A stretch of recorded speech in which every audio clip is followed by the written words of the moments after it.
لا حول ولا قوة إلا بالله العلي العظيم. بسم الله الرحمن الرحيم.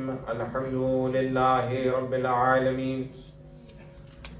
الحمد لله الذي يخلق ولم يخلق ويرزق ولا يرزق ويطعم ولا يطعم ويميت الأحياء ويحيي الموتى وهو حي لا يموت بيده الخير وهو على كل شيء قدير. نعم المولى ونعم النصير. حسبنا الله ونعم الوكيل. ثم الصلاة والسلام والتحية والإكرام على سيدنا ونبينا وطبيب نفوسنا أبي القاسم المصطفى محمد. اللهم صل على محمد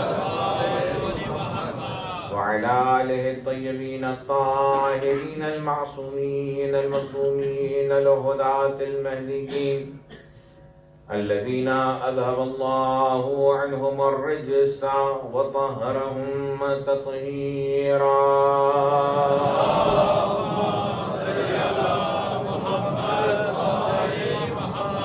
واللعنة الدائمة الباقية على أعدائهم أعداء الله. أما بعد، قال الله تبارك وتعالى: بسم الله الرحمن الرحيم. وجعلنا منهم أئمة يهدون بأمرنا لما صبروا وكانوا بآياتنا يوقنون. ایک صلوات پڑھیں محمد وآل محمد.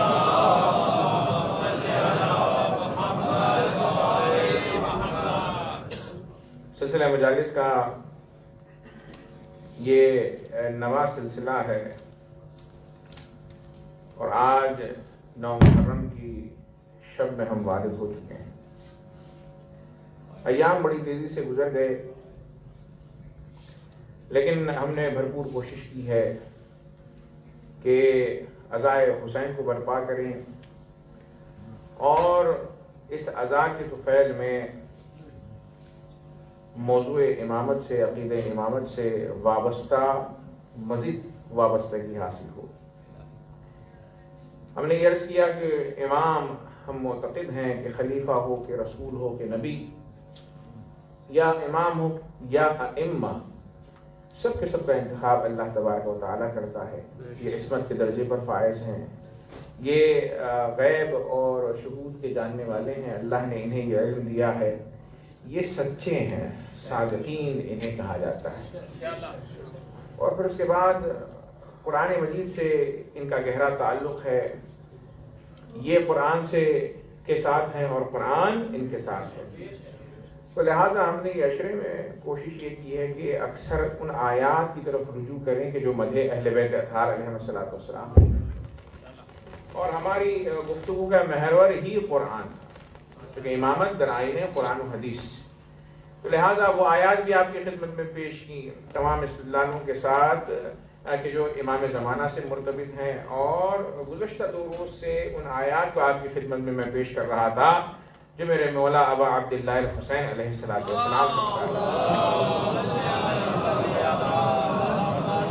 آج امامت کے اس عنوان کے رخ کو موڑتا ہوں احادیث رسول اللہ صلی اللہ علیہ وآلہ وسلم کی جانب، چونکہ اگر عنوان پر توجہ فرمائیں امامت در آئین قرآن و حدیث، تو لہذا چونکہ ہم نے سلسلہ گفتگو 3 دن سے امام حسین علیہ السلام سے مرتبط رکھا تھا جن کے لیے ہم جمع ہوتے ہیں، تو آج میں تعارف امامت امام حسین علیہ السلام کروانا چاہتا ہوں بزبان رسول گرامی قدر.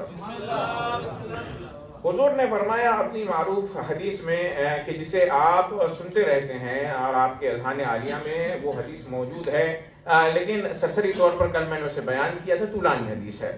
جب تعارف امامت امام حسین علیہ السلام بزبان رسول گرامی قدر ہو رہا ہے تو حضور نے فرمایا کہ ان الحسین مصباح ہدا، ان الحسین مصباح ہدا، کہ بے شک حسین ہدایت کے چراغ ہیں.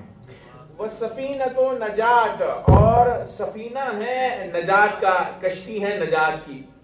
وہ امام و خیر و یمن، اور وہ امام ہیں کہ جو صاحب خیر و برکت ہیں، وہ عز و فخر، اور وہ امام ہے حسین کہ جو صاحب عزت و افتخار ہیں، وہ بحر علم و ظہر، اور حسین علم کا دریا ہے اور ہر قسم کا کمالات کا سرمایہ ابا عبداللہ الحسین میں پایا جاتا ہے۔ اب جان گرامی، آئیے اس حدیث کو انالائز کرتے ہیں، توجہ کرتے ہیں، تفسیر کرتے ہیں کہ حضور نے فرمایا تو کیا فرمایا۔ فرمایا ان الحسین مصباح ہدا، بے شک حسین چراغ ہدایت ہیں۔ گزشتہ مجالس میں نے عرض کیا تھا کہ حسین نور ہیں کہ جن کے اتباع سے کامیابی حاصل ہوتی ہے۔ یہ حدیث اسی آیت کی تفسیر کر رہی ہے، اور حضور نے فرمایا ان الحسین مصباح ہدا، کہ بے شک حسین چراغ ہدایت ہیں۔ تو بھائیان گرامی، چراغ کیا کرتا ہے؟ چراغ روشنی عطا کرتا ہے، کیونکہ ظاہر سی بات ہے یہ نور ہے۔ تو نور حسین کو نور کیوں کہا گیا؟ کیونکہ وہ ینورونہ، کہ جو اس سے منسلک اور مرتبط ہو جاتا ہے حسین سے، میرے مولا اسے منور فرما دیتے ہیں۔ ایک صلوات پڑھیں محمد و آل محمد۔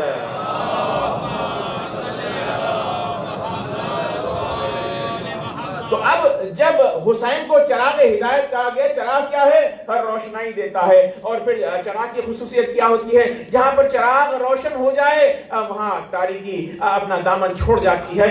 جیسے ہی چراغ روشن ہوا ظلمت چلی گئی اور روشنائی آ گئی۔ اور یہ چراغ جو ہوتا ہے، روشنائی جو ہوتی ہے، وہ انسان کو راستہ بتلاتی ہے اور گھبراہٹ کو، انسان سے خوف کو دور کرتی ہے۔ عزیزان گرامی، یہی وجہ ہے کہ جب حسین کی عزاداری کے لیے ہم جمع ہوتے ہیں تو حسین پر گریے سے ہمیں سکون حاصل ہوتا ہے، جبکہ تمام گریے جو دنیا سے مرتبط ہیں، اگر انسان کسی بھی چیز کے لیے گریا کرے تو اسے ظاہر سی بات ہے انزائٹی ہو جائے گی، تکلیف ہو جائے گی۔ لیکن حسین پر اگر آپ روز گریا کریں تو حسین وہ نور ہے کہ جس پر گریا تسکین قلب کا سبب بنتا ہے۔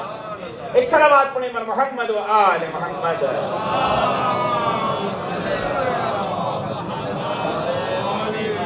تم جس کو بھی مان لو ہمارا حسین ہے، تم جس کو بھی مان لو ہمارا حسین ہے، دنیا میں ہم کو سب سے پیارا حسین ہے۔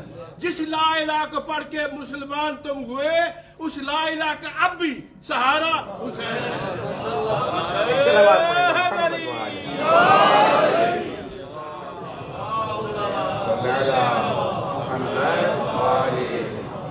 تو عزیزان گرامی، حسین چراغ ہیں، چراغ ہدایت ہیں۔ اور عزیزان گرامی، جو چراغ ہوتا ہے ظاہر ہے وہ راستہ بتلاتا ہے، لیکن چراغ انسان کو منزل مقصود تک نہیں پہنچاتا۔ اور عزیزان گرامی، یہ بھی بات ضمن میں عرض کر دوں، رسول اللہ نے حسین کو کہا ان الحسین مصباح ہدا، حسین چراغ ہدایت ہے، ہدایت کا چراغ ہے۔ اور قرآن مجید کیا ہے؟ ذالک الکتاب لا ریب فیہ ھدی للمتقین، قرآن بھی ہدایت ہے اور حسین چراغ ہدایت ہے۔ ان دونوں کو، یہ حدیث کو اور آیت کو ایک دوسرے کے ساتھ ملائیں گے تو سمجھ میں یہ آئے گا کہ قرآن اسی وقت سمجھ میں آ سکتا ہے جب چراغ حسین کے سائے میں قرآن کو سمجھا جائے۔ کل ایمان کل قرآن حق دا امام نعرہ قرآن کتاب ہدایت ہے اور حسین چراغ ہدایت ہے۔ اس کا مطلب یہ ہے کہ اس چراغ کے طرح ہمیں قرآن کو کھولنا ہے اور جو سمجھ میں نہیں آیا وہ حسین سے ہمیں سمجھنا ہے۔ اور پھر اس کے بعد عزیزان گرامی، جو چراغ ہوتا ہے وہ ظاہر سی بات ہے روشنائی عطا کرتا ہے۔ چراغ انسان کو ڈیسٹینیشن تک نہیں پہنچاتا، ظاہر سی بات ہے سڑکوں پر بھی جہاں پر روشنائی ہوتی ہے، روشنائی راستہ بتلاتی ہے، انسان کو مقصد تک تو نہیں پہنچاتی۔ اسی لیے حضور نے دوسرے جملے کا اضافہ فرمایا، کہا سفینہ بھی ہے حسین وسفینۃ نجات، نجات کی کشتی ہے ابا عبداللہ الحسین۔ اور عزیزان گرامی، یہ جو جملہ ہے بہت اہم جملہ ہے، توجہ کا طالب ہوں کہ حضور نے فرمایا وہ سفینۃ و نجات، سفینہ یعنی کشتی۔ آج کے زمانے میں پلین کو لے لیجئے، پرانے زمانے میں لوگ کیا کرتے تھے؟ ظاہر کشتیوں پہ سفر ہوتا تھا ایک ملک سے دوسرے ملک۔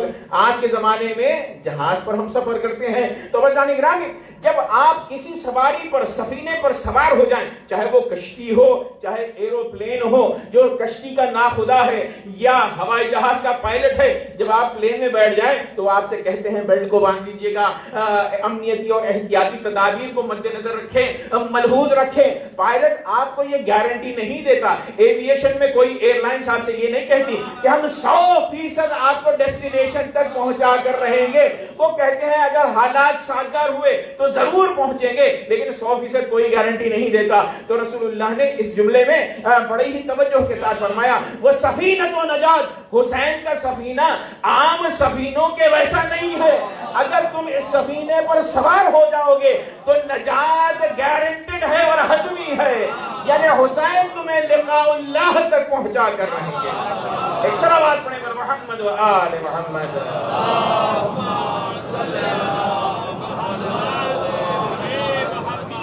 شمس الضحى بدر الدجى صدر العلا نور الهدى نار تو ابا عبداللہ الحسین کیا ہیں؟ سفینۃ و نجات، کہ نجات کی کشتی ہے، اس میں جو بھی سوار ہو گیا۔ اب ٹکٹ کیا ہے جانی گرامی؟ حبے امام حسین علیہ السلام ہے، محبت کرتے جائیے گا اور اس کشتی میں سوار ہوتے جائیے گا۔ اب ظاہر ہے جب کشتی میں انسان سوار ہوتا ہے تو آپ نے ٹکٹ تو خرید لیا نا، تو اس کے بعد کیا ہوتا ہے؟ ایویشن میں بھی پلین میں سوار ہوئے تو آپ ان کے میزبان ہو جاتے ہیں، وہ آپ کے مہمان ہو جاتے ہیں۔ تو لہٰذا حسین کی کشتی میں جب ہم سوار ہو گئے حب حسین کے ساتھ تو حسین ہمارا میزبان ہے، ہم اس کے مہمان ہیں۔ اب میزبانی کس طرح سے ہو رہی ہے؟ اس طرح سے ہو رہی ہے وَإِمَامُ خَيْرٍ وَيُمْنَ، حسین امام ہے خیر و یمن یعنی صاحب برکت، وعز و فخر صاحب عزت و افتخار، وبحر علم و ذخر، حسین دریائے علم اور ہر قسم کا کمال حسین میں پایا جاتا ہے۔ تو جب کشتی حسین میں ہم سوار ہوں گے تو ظاہر سی بات ہے ابا عبداللہ حسین علم کے ذریعے ہماری پذیرائی کریں گے، فخر کے ذریعے ہماری پذیرائی کریں گے اور سکھلائیں گے کہ آبرو مند اور عزت مندانہ زندگی کس طرح سے گزاری جا سکتی ہے۔ ایک صلوات پڑھیں پر محمد و آل محمد۔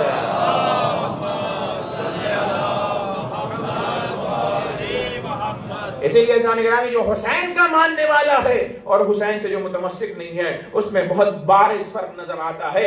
حسینی ہمیشہ عزت کو احترام دیتا ہے، عزت کا اہتمام کرتا ہے اور ذلت سے وہ دور رہتا ہے، اور یہ ساری کی ساری چیزیں اس وقت آ سکتی ہیں کہ جب اپنا مقتدا ہم حسین کو مانیں۔ تو ظاہر سی بات ہے اگر ہمارا مقتدا حسین ہوگا تو وہ عزت کے ساتھ زندگی گزارنا سکھائے گا، وہ نجات کا سبب بنے گا ہمارے لیے اس دنیا میں اور آخرت میں۔ اور جان گرامی حسین وہ ہیں کہ جو کہا گیا ان الحسین مصباح ہدا وہ سفینۃ و نجات، نجات کی کشتی، اس میں ہر ایک سوار ہو سکتا ہے، چاہے وہ انسانوں میں سے ہو، چاہے وہ جنات میں سے ہو، چاہے وہ ملائکہ میں سے ہو۔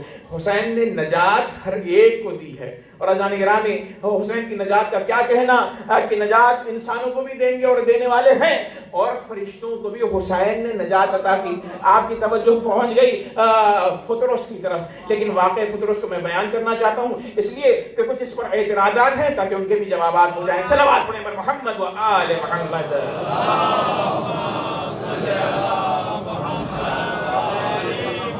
حسین نجات کی کشتی ہیں، حسین نے نجات کی فطرس کو قہر پروردگار سے، عذاب پروردگار سے، اللہ کے جلال سے فطرس کو امام حسین نے نجات دی۔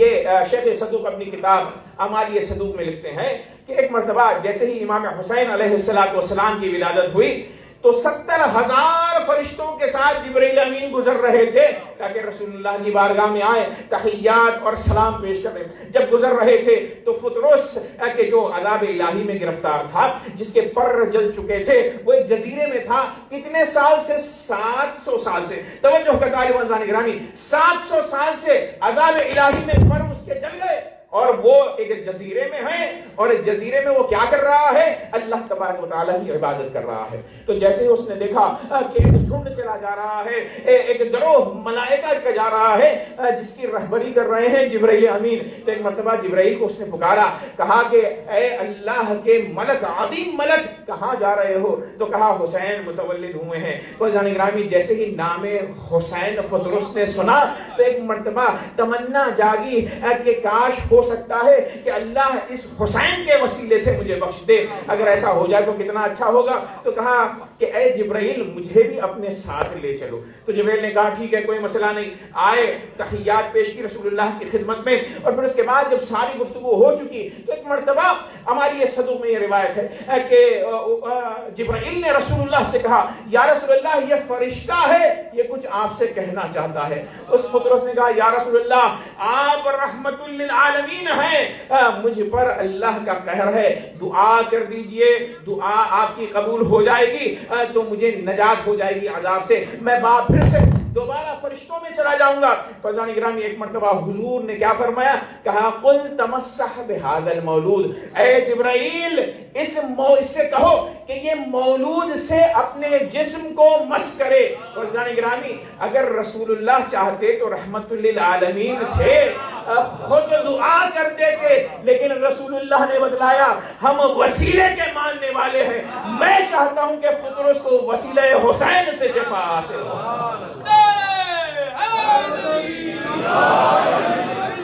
اب تو بھی مانگ لے حسین سے شفا، اب تو بھی مانگ لے حسین سے شفا۔ حکمت میرے حسین کی وسیع و عریض ہے، اتنا بڑا طبیب ہے، زہرا کا لاڈلا، فطرس میرے حسین کا پہلا مریض ہے۔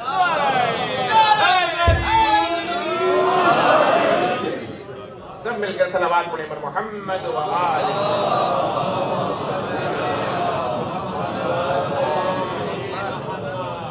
فضان گرامی رسول اللہ نے کہا قل لہو تمسح بهذا المولود، اس سے کہیں کہ اپنے آپ کو اس مولود سے لمس کریں۔ تو رسول اللہ نے چونکہ قہر پروردگار تھا ڈائریکٹ اس فطرس سے گفتگو نہیں کی اور کہا کہ لمس کریں، اور یہ تو شیخ صدوق نے نقل کیا ہے، علامہ مجلسی نے بہار میں یہ کہا کہ اس سے کہو چونکہ قہر پروردگار ہے، جس میں امام حسین سے بد نہیں بلکہ گہوارے حسین سے اپنے آپ کو مس کرے۔ فضان گرامی یہاں پر پھر سے بات ثابت ہوئی کہ جو چیز منسوب ہو جائے امام حسین علیہ السلام سے تو وہ بھی شفا بخش ہے۔ یہی وجہ ہے کہ ہم ذریعہ ابا عبداللہ کو چونتے ہیں، علم ابا عبداللہ حسین اور عباس کو اٹھاتے ہیں۔ ایک صلوات پڑھیں پر محمد و آل محمد۔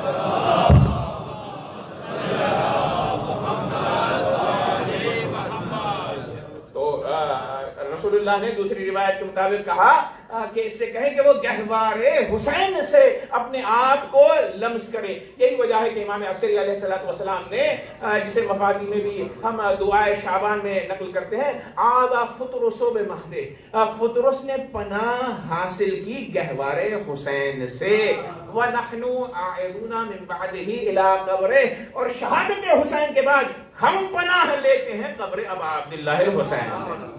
ایک صلوات پڑھیں پر محمد و آل محمد۔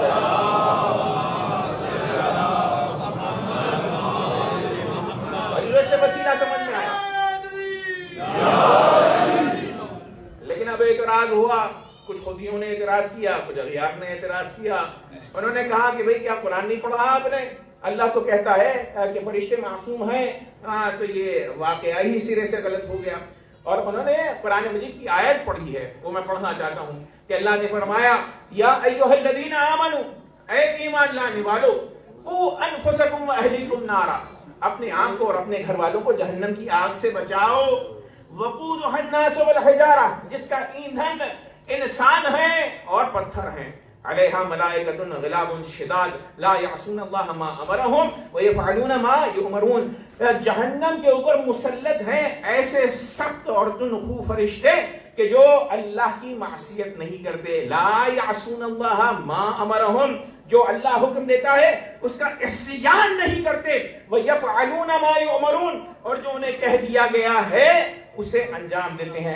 وَيَفْعَلُونَ مَا يُؤْمَرُونَ جو بھی حکم دیا جائے اسے وہ انجام دیتے ہیں اور عصیان نہیں کرتے, معصیت نہیں کرتے. تو بھائیان گرامی یہ آیت وہ کہتے ہیں کہ اس کے نتیجے میں واقع فطرس باطل ہے. تو جب ہم نے ان سے اس اعتراض کو لیا تو ہم کہتے ہیں جائیے روایات کی طرف ائمہ طاہرین علیہ السلام کی توجہ کیجئے, کیونکہ امام کا ہر کلام امام الکلام ہوتا ہے. تو چھٹے امام نے کیا فرمایا کہ روایت میں نقل کرتے ہیں میرے مولا کہ اس نے عصیان نہیں کیا تھا, کہ اللہ تعالیٰ نے بعثہ اللہ فی شیء فابطا علیہ. توجہ کا طالب ہوں کہ اللہ تعالیٰ نے فطرس کو کسی کام کے انجام دینے کا حکم دیا تھا, اس نے عصیان نہیں کیا, کام کو انجام دیا لیکن تھوڑی تاخیر کے ساتھ انجام دیا.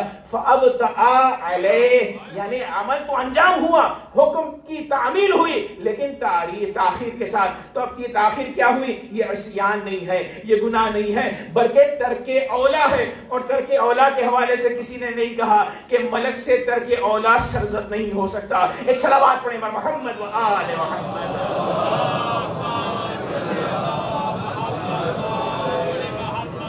آپ کی آیت جو آپ نے پیش کی وہ ٹھیک ہے, صحیح ہے, لیکن ہم یہ کہتے ہیں کہ ملک سے عصیان نہیں ہوا, فطرس سے جو سرزد ہوا وہ ترک اولا ہوا ہے. یعنی اس نے تھوڑی سی تاخیر کر دی, اللہ کا قہر اس کے اوپر نازل ہو گیا. اور گرامی رسول گرامی قدر صلی اللہ علیہ وآلہ وسلم نے اس واقعے میں ایک جہد فضیلت یہ بھی ہمیں ابا عبداللہ الحسین کی نظر آتی ہے کہ اس نے رسول اللہ سے تمسک کیا تھا نا کہ یا رسول اللہ میری شفاعت کروا دیں. تو رسول اللہ نے کیا کہا؟ حسین کی طرف رجوع کروایا. اس کا مطلب کیا ہوا؟ اس کا مطلب یہ ہوا چونکہ ہم رسول اللہ کو قرآن کی روشنی میں کیا کہتے ہیں؟ وما ارسلناک الا رحمۃ للعالمین, آپ نہیں ہیں مگر رحمت عالمین کے لیے. تو چونکہ حسین کے لیے حضور نے فرمایا حسین منی وانا من حسین, حسین مجھ سے ہے میں حسین سے ہوں, تو رسول اللہ نے شفاعت نہیں کی, حسین سے کروائی. بتلانا یہ چاہتے ہیں کہ جس طرح عالمین کے لیے میں رحمت ہوں, منیت کا مطلب یہ ہے کہ حسین کی رحمت بھی عالمین پر ہے. ایک صلوات پڑھیں محمد و آل محمد.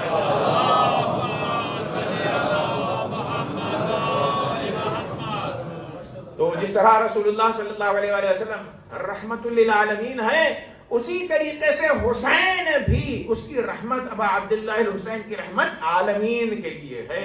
اسی لیے کہا کہ رجوع ہو ابا عبداللہ الحسین کی طرف. اور جان گرامی یہ حدیث وہ حدیث ہے کہ جس کے مفہوم کو رسول اللہ نے ایک اور حدیث میں نقل کیا. یعنی حسین کا تذکرہ اسی حدیث میں نہیں ملتا کہ ان الحسین مصباح الہدی و سفینۃ النجات, بلکہ رسول اللہ نے حسین کا ذکر کسی اور مقام پر بھی پنجتن پاک کے ساتھ کیا کہ فرمایا مثل اہل بیت فیکم کمثل سفینۃ نوح, میرے اہل بیت کی مثال سفینہ نوح کی طرح ہے. من رکبها نجا ومن تخلف عنها غرق. اور یہ حد کا فرمایا کہ جو سفینہ اہل بیت میں سوار ہو جائے وہ نجات پا گیا, اور جو روگرداں ہوا وہ ڈوب گیا. توجہ گرامی رسول اللہ نے سوال یہ پیدا ہوتا ہے کہ یہ کیوں نہیں فرمایا کہ میرے اہل بیت کی مثال سفینہ نجات, جیسے اس روایت میں فرمایا سفینہ نوح کی طرف کیوں لے کر گئے رسول اللہ صلی اللہ علیہ وآلہ وسلم. اور یہ حدیث وہ ہے کہ جسے حدیث سفینہ کہا جاتا ہے, جس سے افضلیت اہل بیت ثابت ہوتی ہے, عصمت اہل بیت اظہار ثابت ہوتی ہے, اطاعت و تبعیت اہل بیت ثابت ہوتی ہے. تمام چیزیں اس میں شامل ہیں. یہ جامع حدیث ہے حدیث سفینہ, جسے فریقین نے نقل کیا. تو حضور سے پوچھا گیا یا رسول اللہ آپ نے نوح کی مثال کیوں دی؟ تو رسول اللہ پلٹ کر کہیں گے کہ نوح کے یہاں ایک بیٹا تھا کہ جس نے روگردانی کی جناب نوح علیہ السلام سے تو وہ ہلاک اور غرق ہو گیا. تو رسول اللہ یہ کہنا چاہتے ہیں کہ اگر میرے اصحاب میں سے یا پنجتن کو چھوڑ کر معصومین کو چھوڑ کر اگر کوئی بھی شخص ازواج رسول سے سفینہ اہل بیت میں سوار نہیں ہوا تو اس کا حال وہی ہوگا کہ جو آل نوح کا ہوا تھا. ایک صلوات پڑھیں محمد و آل محمد.